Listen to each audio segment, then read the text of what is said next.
Shalom Bapak Ibu Saudara yang terkasih di dalam Tuhan. Renungan hari ini berjudul Persatuan dalam Kristus. Bacaan firman Tuhan 1 Korintus 1 ayat 10. Begini firman Tuhan. Tetapi aku menasihatkan kamu, saudara-saudara, demi nama Tuhan kita Yesus Kristus, supaya kamu seia, sekata, dan jangan ada perpecahan di antara kamu, tetapi sebaliknya supaya kamu erat bersatu dan sehati sepikir. Bapak, Ibu, dan Saudara, ada sebuah jembatan yang menghubungkan dua pulau yang terpisah oleh laut yang dalam.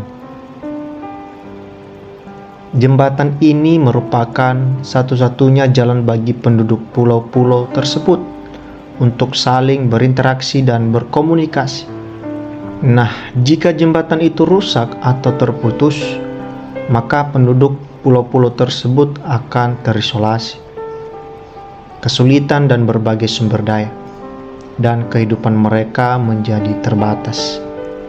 Namun, jika jembatan itu kuat dan terjaga dengan baik, penduduk pulau-pulau tersebut dapat hidup dalam persatuan dan saling membantu dengan lebih baik.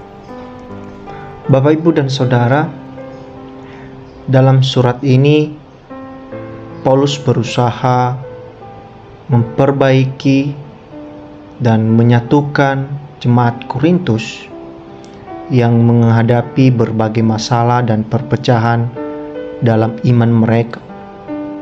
Paulus menyerukan persatuan dalam Kristus dan menghimbau jemaat untuk hidup dalam persekutuan yang penuh persetujuan dan pemersatu pikiran. Seperti jembatan yang memungkinkan orang-orang dari dua pulau berinteraksi dan berkomunikasi. Persatuan dalam Kristus memungkinkan kita untuk hidup dalam persekutuan yang penuh persetujuan dan pemersatu pikiran.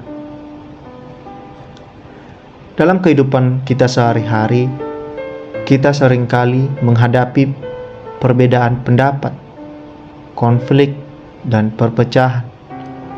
Namun, sebagai orang-orang yang percaya dalam Kristus, kita dipanggil untuk hidup dalam persatuan. Kita dipanggil untuk berkata-kata yang sama, yaitu firman Tuhan, yang menjadi landasan dan otoritas kita. Dalam persatuan, kita dapat mencapai kesepakatan, membangun hubungan yang sehat, dan saling mendorong untuk tumbuh dalam iman. Persatuan dalam Kristus bukan berarti kita harus sepakat dalam segala hal atau mengabaikan perbedaan kita. Namun itu berarti kita menghormati satu sama lain, mencari kebaikan bersama, dan bekerja sama untuk memuliakan Allah. Dalam persatuan, kita mencerminkan kasih Kristus yang mengatasi perbedaan dan mempersatukan umatnya. Bapak, Ibu, dan Saudara, dalam renungan ini, marilah kita untuk merenungkan pentingnya persatuan dalam Kristus.